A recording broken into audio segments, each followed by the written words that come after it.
Hi, I am back. Disaster averted.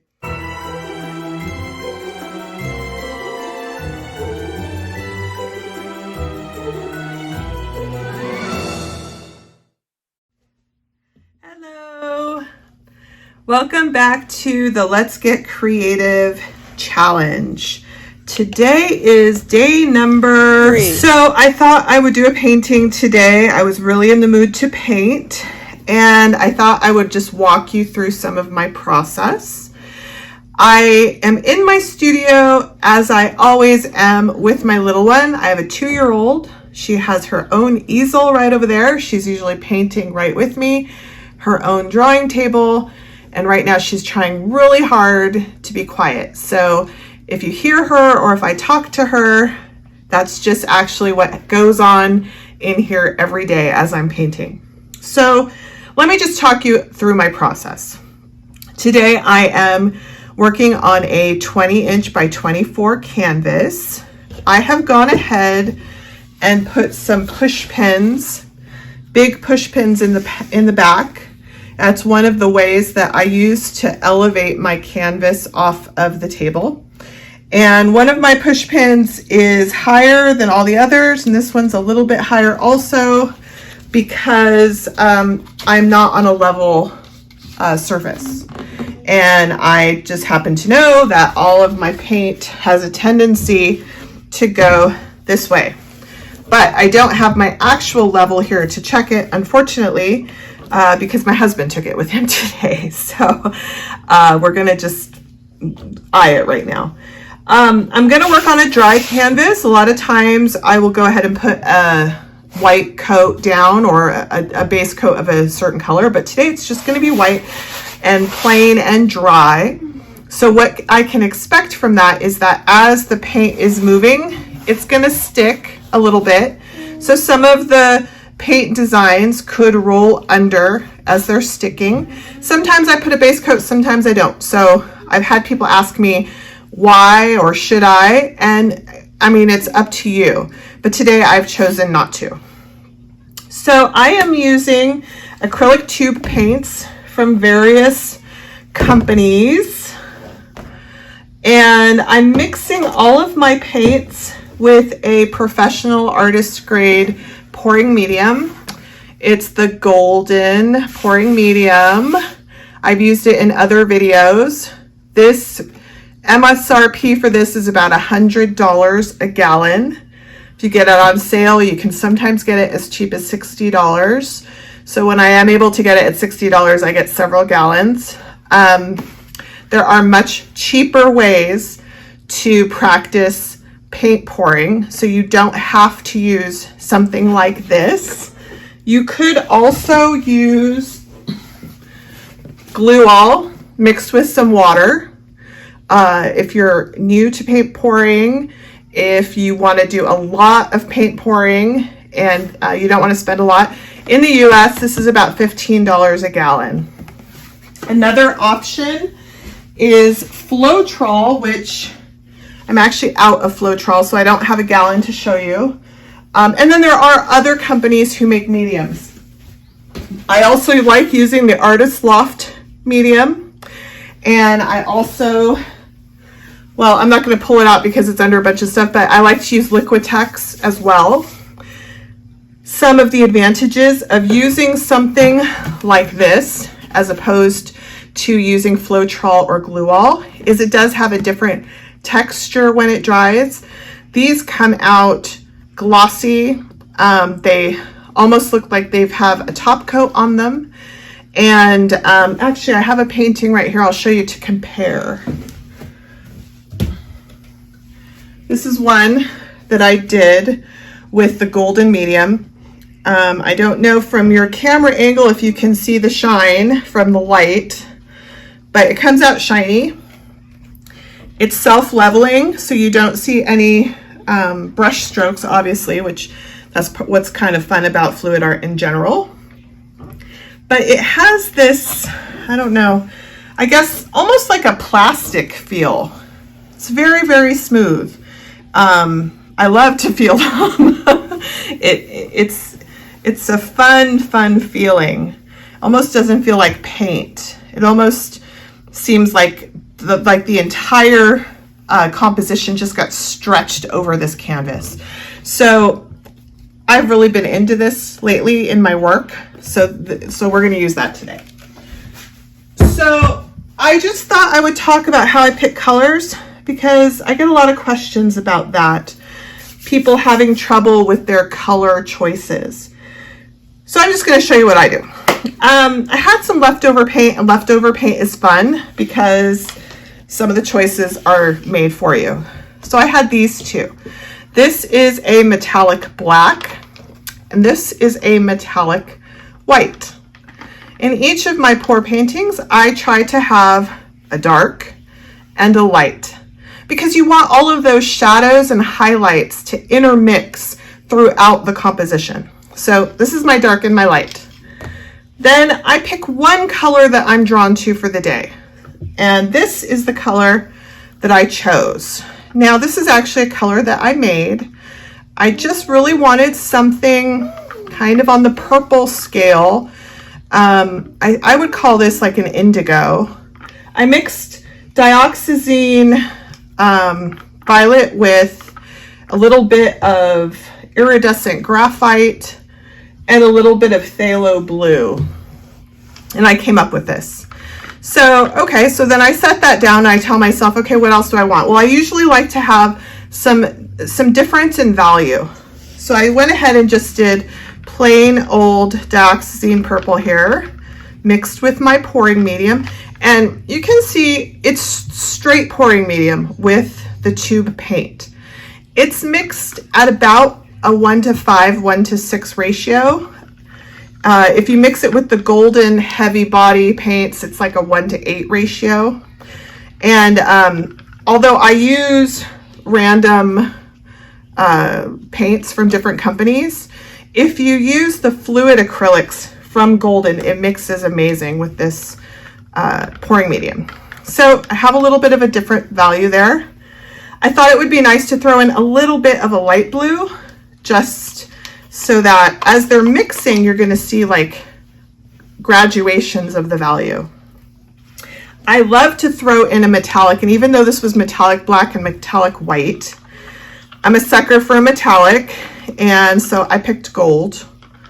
So here's my gold. This pouring medium does lend itself to bubbles. So like these two, which have been sitting for a day or two, like I said, they were left over. They have no bubbles. The bubbles have all settled. This one I just mixed. I don't know if you can see it on the camera, but there's a lot of bubbles. And you have to really watch for that. And I'll show you a painting that had a bubble come through with this pouring medium that I wasn't happy with, and I hope you can see it. There's this one eyeball bubble right there. I don't know if you can see it. Maybe in editing, I'll take a picture. It's right there. It's pretty tall. And actually there's two little ones here too, now that I'm moving it in the light. Usually if you torch well, you're gonna get the bubbles out. You're gonna get this really nice glossy consistency, but these three eluded me. So I will probably sand these down and re-pour this section. So it is still a work in progress, this little one. So anyhow, I always like to throw in like what I think of as a mystery color, a color that, you know, I've put together my little palette and I'm like, oh, what would be just random? And I'll grab a color that doesn't get used often, like maybe a yellow green or a burnt sienna, which almost never gets used in my house here. So today I picked this pink. It's called Purple Red. I'm just going to throw, I actually made more than I should. I'm just going to throw a dash, and I think it's going to be an interesting combo, these four. But you don't have to use this many colors. This is quite a large canvas, so I feel like it can afford lots of colors. Sometimes too many colors can just turn into blah, this big muddy mess.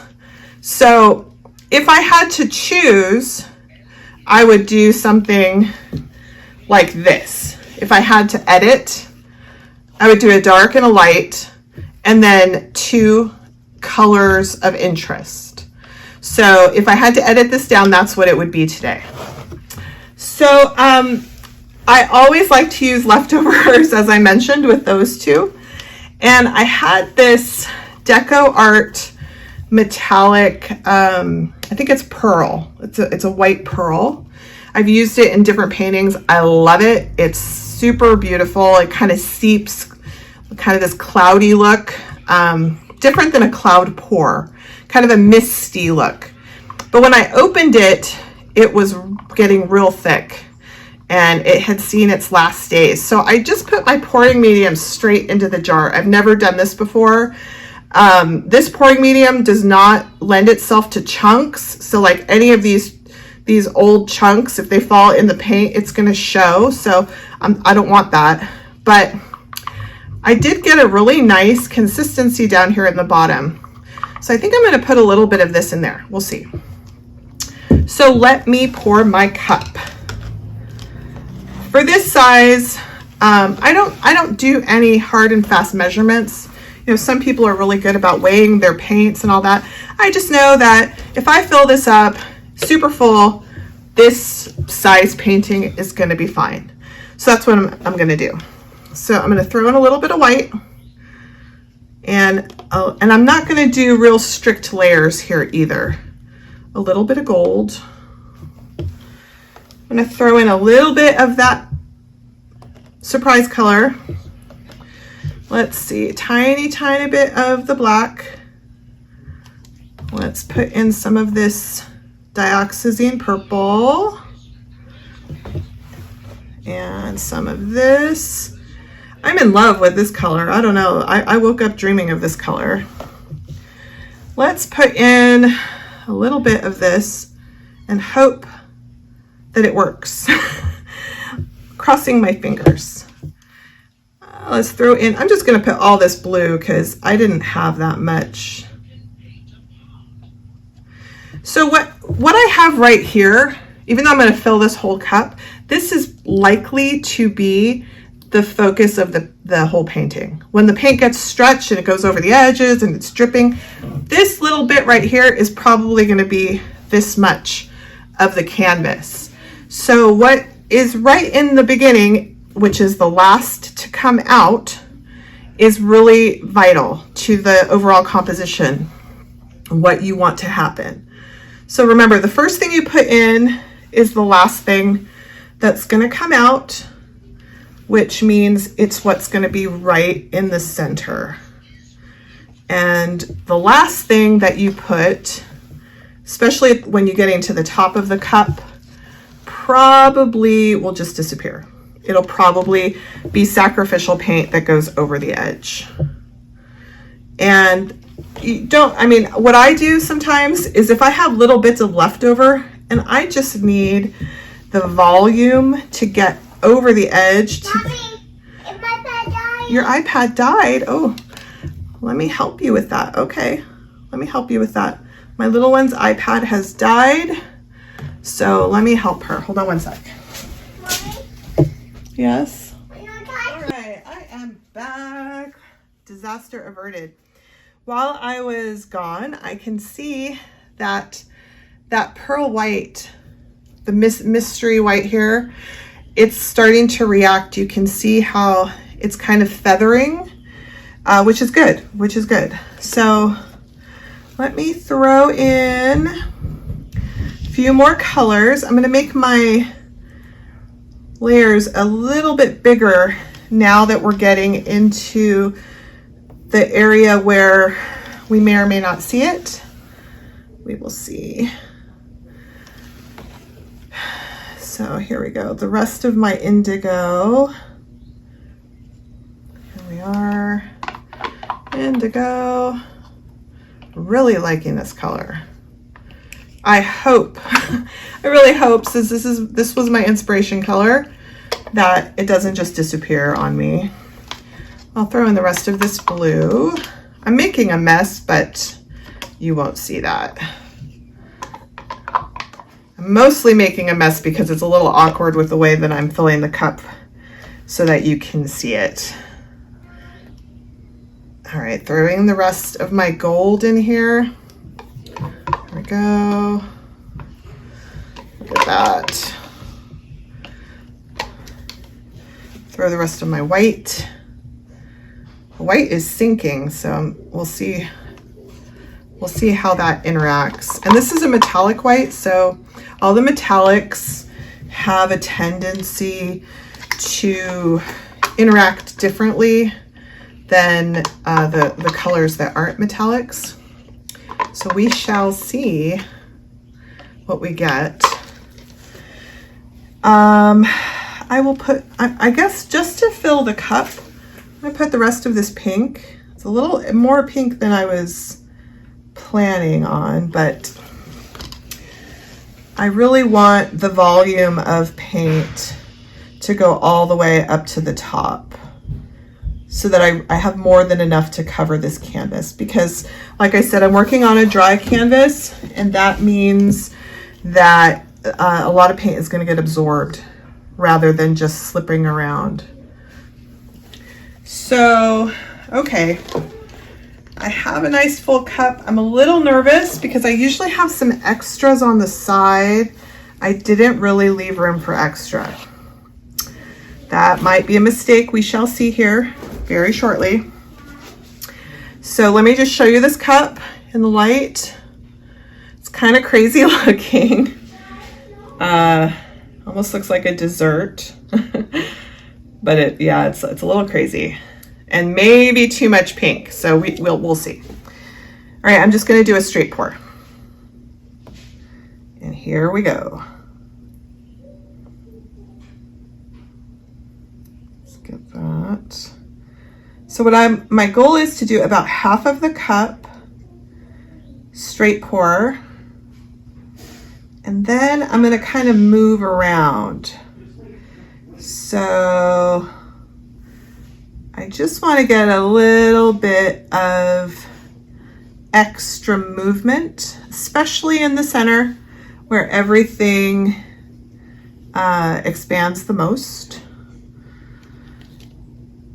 All right, it's done. Let's see, I'm just gonna torch it real quick. Don't laugh at my torch. It's about the cheapest one you can find. It's just a torch head I found on Amazon, and it attaches straight to the big industrial looking butane cartridges. I just like it because I mean, when I'm out, I just throw it on another cartridge, and the cartridges are super cheap. I even think the company sent me like 3 cartridges for free. I don't remember why.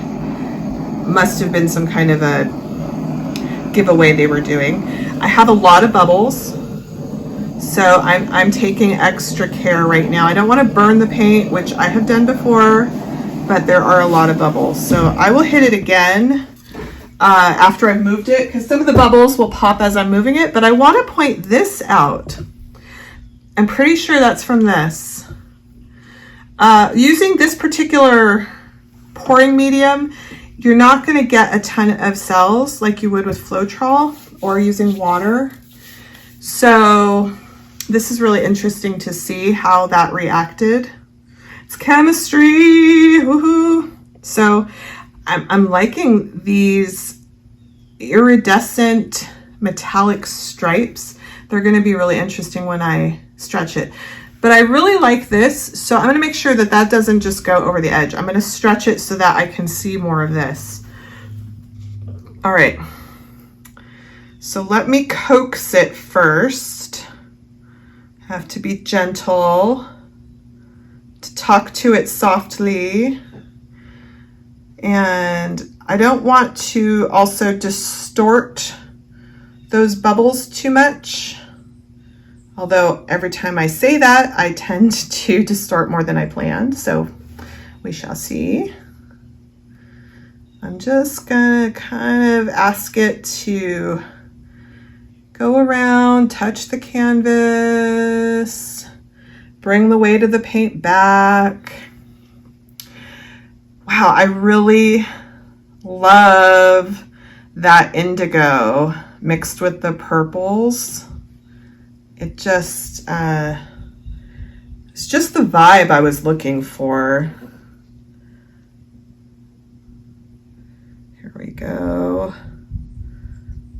There's more of those cells popping up as I'm moving the paint, which is normal because it's all about, you know, the different weights of paint moving up and down and bubbling up. So as I'm moving it, I'm facilitating some of that.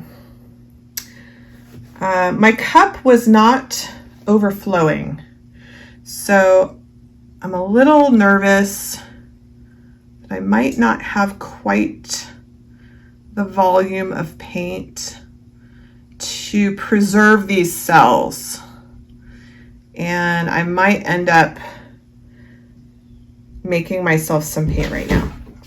Yeah, that's what I'm gonna do. I'm gonna pause you and I'm gonna make up some paint right now. Mommy. Yeah, little one, what's that? All right, I am back.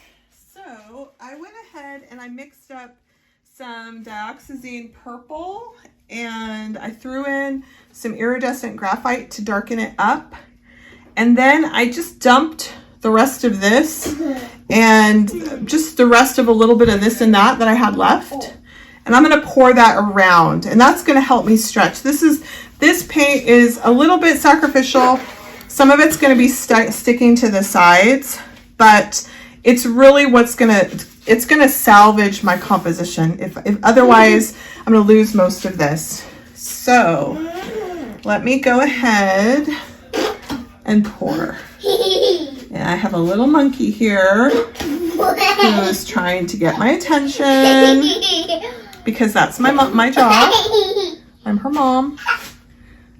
All right, so I'm gonna just move this all around. I like this purple. I didn't want it to be too magenta. I really wanted it to be deep and dark, kind of border the composition. I'm just gonna let it sit here for a moment and I'm gonna check on my monkey. Mommy, my bowl. Yeah, I'll show you that one. Hold on, let me get past you. Alrighty, so my cup has been dripping for just a couple minutes. I had time to blow a balloon for my little one. And so I just got a little extra, that's all. But one of the things I wanted to point out, which I'm really happy about, is you'll notice that the paint hasn't moved. Not even this little hole right here didn't fill in because I did such an awesome job of leveling without my level. So bravo to me because that doesn't always happen. And in fact, I'll put an info card up top with a video I call My Big Mistake, where tons and tons of paint just went off the side. I mean, it was, I couldn't even tell you the cost for that much pouring medium at $100 a gallon. It was a lot, but the final painting actually turned out better than you would expect, having lost so much of it. But that's part of this process. It's a little bit of planning and a lot of discovery, a lot of surprises, hopefully mostly happy surprises. So I'm going to push this with the help of that purple that I just added. You saw how it rolled under right there? That's what I'm talking about with the dry canvas. All of that purple just rolled under. We might see it again when I stretch, but that's what happens. It hits the dry canvas, it gets absorbed, and it looks like it disappears. Here we go, right over there. Oh, are you seeing how pretty this is? Oh my goodness. I'm really, really pleased with what I'm seeing. The way the colors, and you know what's funny is I was afraid there was too much pink, but do you see how the pink, it's like you don't even notice the pink is there. The purple and the indigo really dominate the palette, and the pink just looks like it's lightened purple. It's like our brain tricks us. it tells us, oh, that's purple right there. It's just lightened because, you know, there's darks and lights and shadows and highlights. And that's why when people commission a painting and they tell me, like, let's say they say, I want it blue. I want it to look like the ocean. Well, there's a lot of colors in the ocean. It's not just blue. There's green, there's yellow, there's black. So I always add all of those extra variances because, you know, that's what's so fun about art in general. Painting is playing with the darks and the lights. And if you don't put a dark and a light, if you just put things that are too much the same value, then it just looks washed out. It looks amateur. And sometimes it's easy to look at this form of art and say it's super easy. Anybody could do it. My 2-year-old could do it, whatever. But that is what separates the people who are really producing some stuff that's stunning from the people who, you know, they're just like hobbyists throwing paint down. It's all about those darks and lights. And also, it's about chemistry. And I happen to be a lover of science. A big lover of science. If I hadn't done the things in my life that I did, I probably could have also gone into the sciences just as easily. That was an easy route for me. So there's some chemistry going on, understanding how the consistencies of the paint interact, and if you are using any additives, like some people like to use silicone, for example. If you're using additives, understanding how those work with the paint, why it's doing what you want it to do, or you think it's going to do. And I know in different forums, I've seen a lot of people who get disappointed by what they see when it dries. And that's a whole other part of the chemistry of this, is not just putting together the composition, but also preparing the materials in a way that it's going to dry in a pleasing manner. Because I can tell you this is going to dry a little bit darker because my pouring medium is a milky white. It dries clear, but it's a milky white. And so all the colors are a tiny bit brighter, a tiny bit more pastel than what the final product will be. So right now I'm just making sure that the heaviest weight of the paint, which is about right here right now, that it's been stretched enough. If you have too much paint in one spot, too dense, as it's drying, it could crack. This product really helps it not to crack. That's one of the advantages of using the expensive stuff, but that doesn't mean that it won't. So I have had some people ask why I stretch the paint, because sometimes they see something really pretty on the canvas when the cup first gets dumped. And that's the thing. If I just left it as a big glob, no matter how pretty, it would probably crack. Now, sometimes cracks are cool and you can play with them. You can leave negative space, but it just depends on how much paint you're using.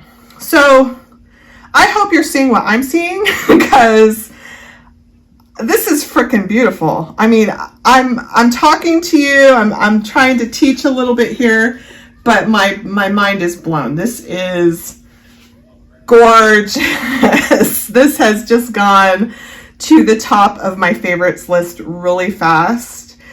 I'm so glad I messed with this. A little bit of, chemistry experiment here, because it just gave this whimsical cloudy, floaty, misty, you know, pearly look. And I just love the way it's all melding and flowing. Remember, I was talking about wanted to have different values. I didn't just want to dump the indigo. I wanted some other colors that would just look like the indigo was bleeding different different variations, and I really got that. And then what I think is really interesting is this is one of those lines that I poured at the end. So is this one. I didn't get harsh lines. I really appreciate that a lot because it doesn't stand out in an odd way. It just looks like it's all part of the same conglomeration. So I'm gonna go wash because I'm not wearing gloves.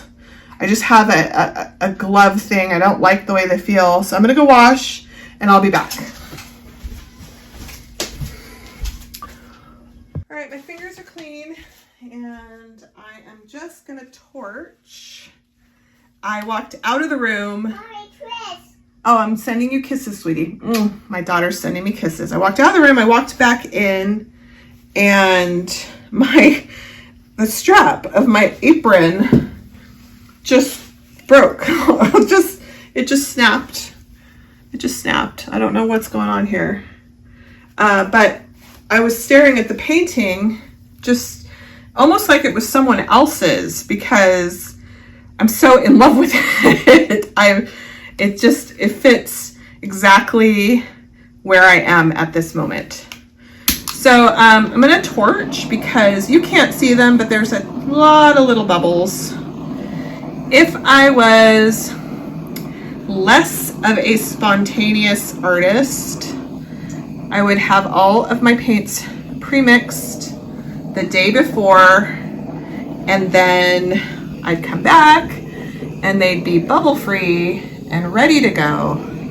But it's just not the way it works. You know, when I have a 2-year-old and I see that she is in the mood to be quiet for me, and she did a great job because she's barely made a peep this whole time. She's in the mood to be quiet, maybe watch a show, maybe read a book, and I'm in the mood to mix paint because it's some work to mix all the paint. Then I get in here, and sometimes I have bottled my paint ahead of time. I don't know. It seems to me like I just like to mix it right before. I feel like I have some kind of a connection or an experience with the colors. Almost like I'm preparing myself to interact with these colors. There's some stuff like white. Sometimes I'll just have bottles of white available. But definitely not right now with my more expensive pouring medium. Because I can't afford to just have bottles of it around. But when I use Floetrol, a lot of times I'll have like white and black. Some of my favorite metallics, I'll have those pre-mixed.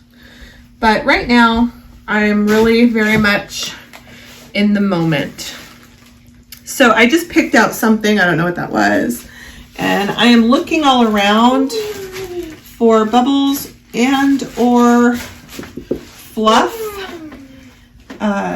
When you use Floetrol, for some reason, fruit flies love Floetrol, especially if it's older Floetrol. And they just will flock to it and swim around and leave little bug trails, and you find them in the morning preserved like Han Solo in your painting. So that's one of the reasons I do like this pouring medium. The fruit flies do not come for it. So let me do a last little torch, and then I'll bring you in to show you some of the finer details, and hopefully you'll be able to see it. It's never the same seeing it on the video with these particular lights. It's a rainy day right now, so the light that's coming in is very gray. When you torch, it's mainly for the bubbles, but you will also get some reactions if you have some chemical reactions that are going to happen in your paint. So like torching brought these bubbles up. Mommy. So and my little one has climbed up on her drawing table to do a dance. So I'm going to show it to you from the perspective that I was at as I was pouring it. I don't know which way I'm going to decide is up or down, but this is really, really pretty. I don't know if you're going to see all of those bands of metallics. Let me move this light a little bit. There we go, so you don't get quite a glare. Oh, there we are, that's better. So you can see all the little intricacies. All those little bubbles that I popped, do you see how they're kind of bubbling up with more colors? And it's possible that as this dries, it's gonna change. Like I said, it will definitely darken, but we might see some more, like these little guys, those might get much bigger. Just in the time I've been talking to you, these have gotten bigger. So we'll see. Let me pull back, move the light here. Of course, I will take a nice photo for you to see the finished product when it's all dry. So for now, this is my beautiful mess. I hope you enjoyed it, and I hope it helps in your own painting journey. Cheers!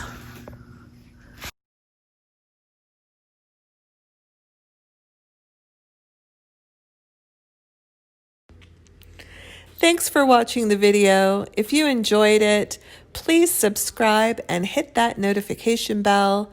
I release weekly videos on Fridays.